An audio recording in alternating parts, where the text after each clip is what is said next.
एक मोठी बातमी येते। एकनाथ खडसे यांचे जावई प्रांजल खेवलकरांच्या फोनमध्ये आक्षेपार्ह व्हिडिओ सापडल्याची माहिती आहे। पुणे पोलिसांनी न्यायालयात ही माहिती दिली आहे। प्रांजल खेवलकर यानं मुलीचे व्हिडिओ दुसऱ्या आरोपीला पाठवत ऐसा माल चाहिए असा मेसेज केला अशी सुद्धा माहिती समोर येते आहे। प्रांजल खेवलकर हे एकनाथ खडसे यांचे जावई आहेत। रोहिणी खडसे यांचे ते पती आहेत। एकनाथ खडसे हे राष्ट्रवादी काँग्रेस शरदचंद्र पवार पक्षाचे नेते आहेत।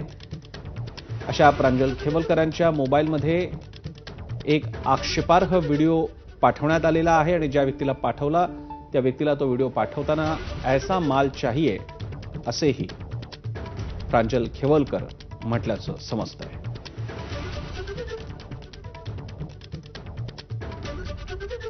मंदार गोंजारी आपले पुण्यातले प्रतिनिधी अधिक माहिती देत आहेत। मंदार, प्रसन्न, आज या आरोपींना न्यायालयामध्ये हजर करण्यात आलं आणि या आरोपींच्या पोलीस कोठडीची पुन्हा एकदा पोलिसांकडून मागणी करण्यात आली आहे। मात्र अजून यावरती निर्णय येणं बाकी आहे।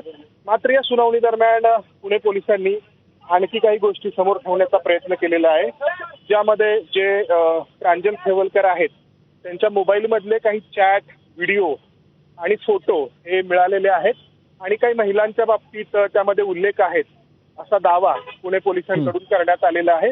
त्याचबरोबर हे जे आरोपी आहेत ते तपासामध्ये सहकार्य करत नाहीयेत असंही पुणे पोलिसांनी न्यायालयामध्ये सांगितलेलं आहे।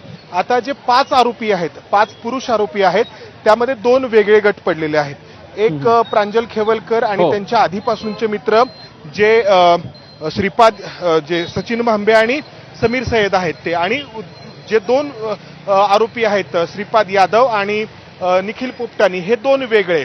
आणि आरोप होतो आहे प्रांजल खेवलकर यांच्या वकिलांकडून की निखिल पोपटानी आणि श्रीपाद यादव यांच्या मार्फत हे जे खेवलकर आहेत यांना अडकवण्यात आलं।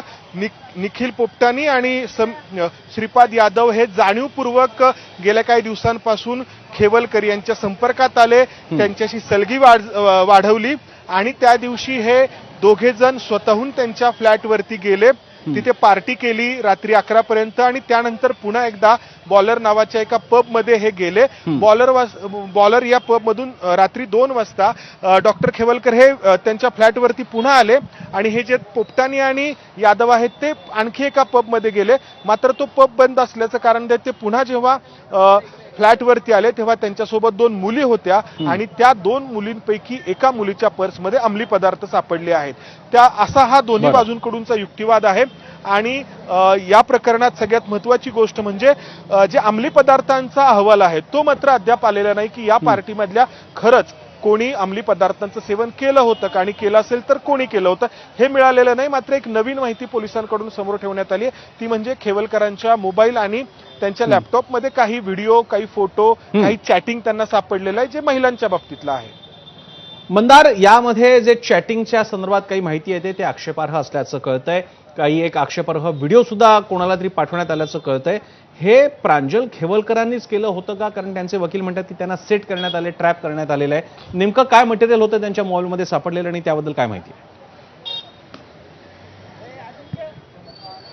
पोलिसांनी न्यायालयामध्ये जी माहिती दिलेली आहे त्यामध्ये प्रांजल खेवलकर यांनी हे जे पोपटानी आणि यादव आहेत त्यांना एक व्हिडिओ पाठवला, तो एका महिलेच्या बद्दलचा होता आणि असा माल हवा असं या खेवलकरांनी त्या पोस्टच्या खाली किंवा व्हिडिओच्या खाली जे काही मेसेज केला त्यामध्ये म्हटलेलं आहे, असं पुणे पोलिसांनी न्यायालयामध्ये म्हटलेलं आहे। मग तो माल काय आहे हे आम्हाला तपासायचं आहे आणि म्हणून आम्हाला आरोपींची पोलीस कोठडी आणखी वाढवून हवी आहे असं कारण पोलिसांनी दिलेलं आहे। खरं तर हे मूळ प्रकरण आहे ते अंमली पदार्थ त्या ठिकाणी सापडल्यामुळे सुरू झालेलं, मात्र त्याबद्दल पुणे पोलिसांनी आज न्यायालयामध्ये काहीही सांगितलेलं नाही। अंमली पदार्थांचा अहवाल अजूनही का आलेला नाही याबद्दल स्पष्टीकरण नाही। मात्र आणखी एक वळण या महिलांच्या बाबतीमध्ये खेवलकरांचं जे काही पोस्ट आहे किंवा जे काही मेसेजेस आहेत त्यातून देण्याचा प्रयत्न होतो आहे का असा प्रश्न या निमित्ताने उपस्थित होतोय। कारण या डॉक्टर खेवलकरांचे मोबाईल आणि त्यांच्या लॅपटॉपचे जे काही फॉरेन्सिकचे रिपोर्ट्स आहेत ते सायबर टीमनी आत्ताच काही वेळापूर्वी न्यायालयामध्ये सादर केली आहेत, ज्यामध्ये असं म्हटलेलं आहे की त्यांच्या मोबाईलमध्ये काही आक्षेपार्ह व्हिडिओ आढळलेले आहेत, जे त्यांनी त्यांच्या या पोपटानी आणि यादव यांना पाठवले होते आणि बरं. त्यामध्ये त्यांनी असा माल हवा असा उल्लेख केला होता. मात्र अंमली पदार्थांबाबत पुणे पोलिसांनी कोणताही उल्लेख खेवलकरांकडून झाला होता का याची माहिती दिलेली नाही. धन्यवाद मंदार, तुम्ही दिलेल्या या सविस्तर माहितीसाठी.